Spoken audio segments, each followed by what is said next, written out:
నమస్కారం. ఉద్యోగులు, పెన్షనర్లకు సంబంధించిన ప్రతి వాస్తవమైన అప్డేట్ మన ఛానల్ అందిస్తాను. తప్పకుండా సబ్స్క్రైబ్ చేసుకోండి. వీడియోస్ మాత్రం లైక్ చేయండి, మీ ఫ్రెండ్స్కు షేర్ చేయండి.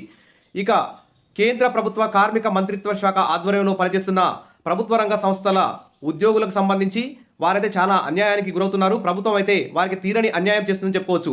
కనీసం 25-30 సంవత్సరాలు సర్వీస్ చేసినటువంటి ఉద్యోగులకు రిటైర్మెంట్ అయిన తర్వాత 1000 లోపు పెన్షన్ వస్తుందంటే ఎంత దుర్మార్గమైన చర్యో అని అర్థమవుతుంది. వారికి తక్షణమే మరి పార్లమెంట్లో ఈ ఉద్యోగుల గురించి సమావేశం చర్చలు జరిపి వెంటనే వారికి కనీస వేతనం 10,000కు పైగా వచ్చే విధంగా ప్రభుత్వాలు నిర్ణయించాలని చెప్పేసి పెన్షనర్ల సంఘాలు, ఉద్యోగ సంఘాలు అన్ని కూడా ప్రభుత్వం మీద డిమాండ్ చేస్తున్నాయి. మరి ఈ కోరిక త్వరలోనే నెరవేరుతుందని చెప్పేసి ఆశిద్దాం. మన ఛానల్ కూడా ఎప్పటికీ మన ప్రభుత్వ రంగ సంస్థల్లో పనిచేసే ఉద్యోగులకు సంబంధించి వారికి సంబంధించినటువంటి సమస్యల పరిష్కారం కోసం మనం ప్రభుత్వానికి తెలిసే విధంగా వీడియోస్ అయితే చేద్దాం. ఖచ్చితంగా వీడియోస్ మాత్రం లైక్ చేస్తూ ఉండండి, సబ్స్క్రైబ్ చేసుకోండి, మీ ఫ్రెండ్స్కు షేర్ చేయండి.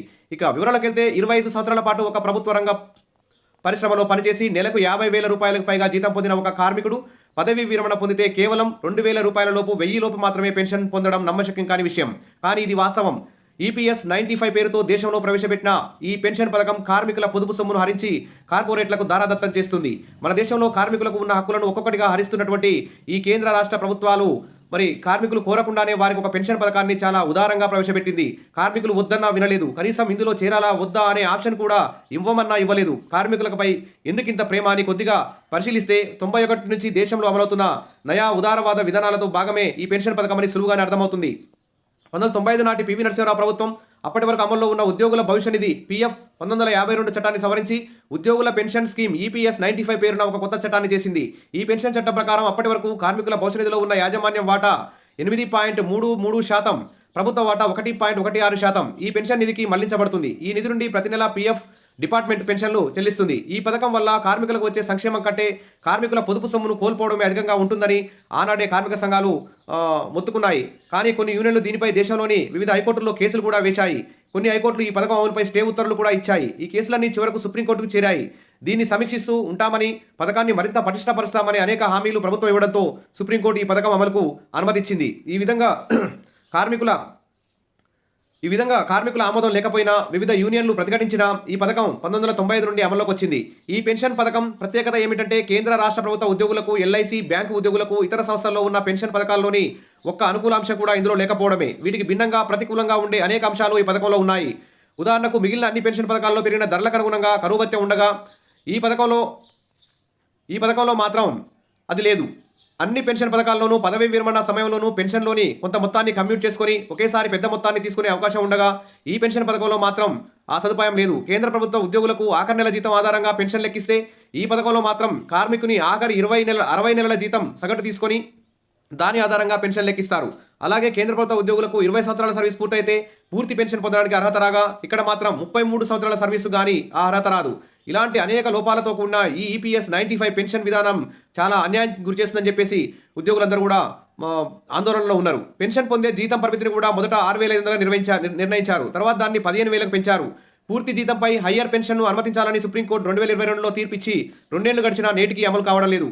ఈ పేరున 17.5 లక్షల మంది పెన్షనర్ల నుండి 1,86,920 కోట్లు వసూలు చేసి ఆ సొమ్మును ప్రభుత్వం తొక్కిపెట్టింది. ఇది పచ్చి దగా, మోసం. విచిత్రం ఏమంటే అనేక మందికి 100, 150, 200 రూపాయల పెన్షన్ ఇచ్చిన సందర్భాలు కూడా ఉన్నాయి.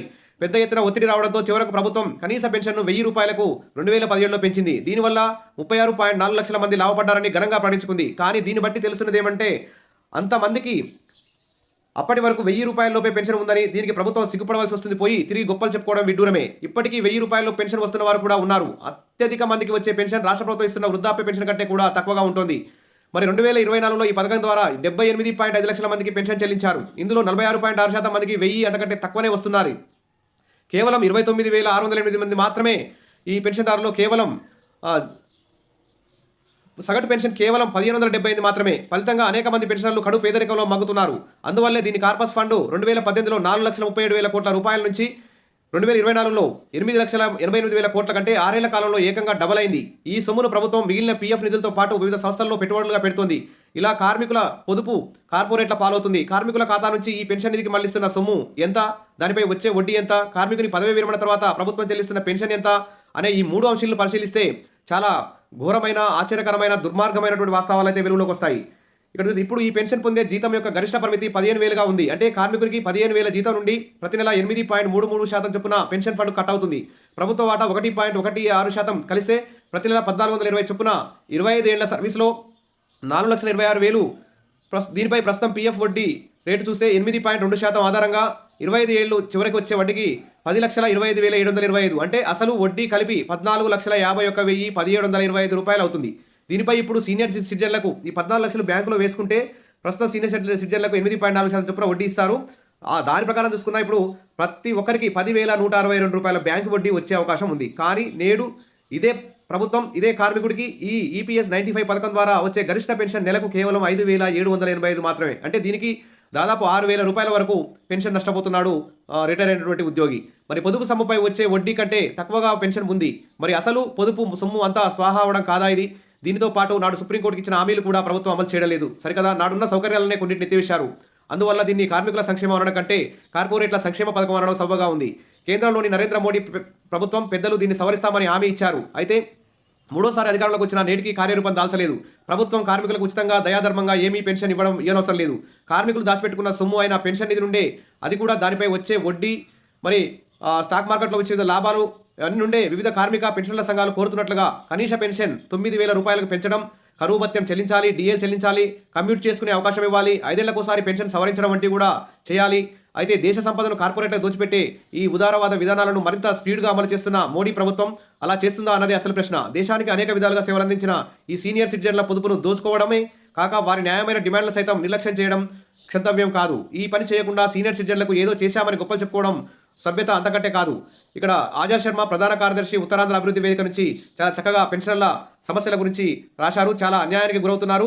ప్రభుత్వం కార్మికులకు ఉచితంగా ఇవ్వనవసరం లేదు. వారు దాచిపెట్టుకున్న సొమ్ము కనీసం ఇప్పుడు బ్యాంకు వడ్డీ ప్రకారమైన మినిమం 10,000 పెన్షన్ ఇవ్వాలి.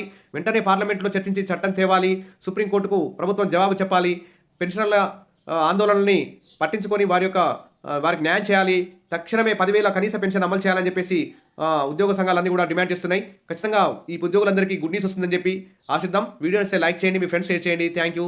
మన ఛానల్ ఎప్పుడు ఈ ఉద్యోగుల సమస్యల పోరాటానికి కృషి చేస్తుంది. All the best.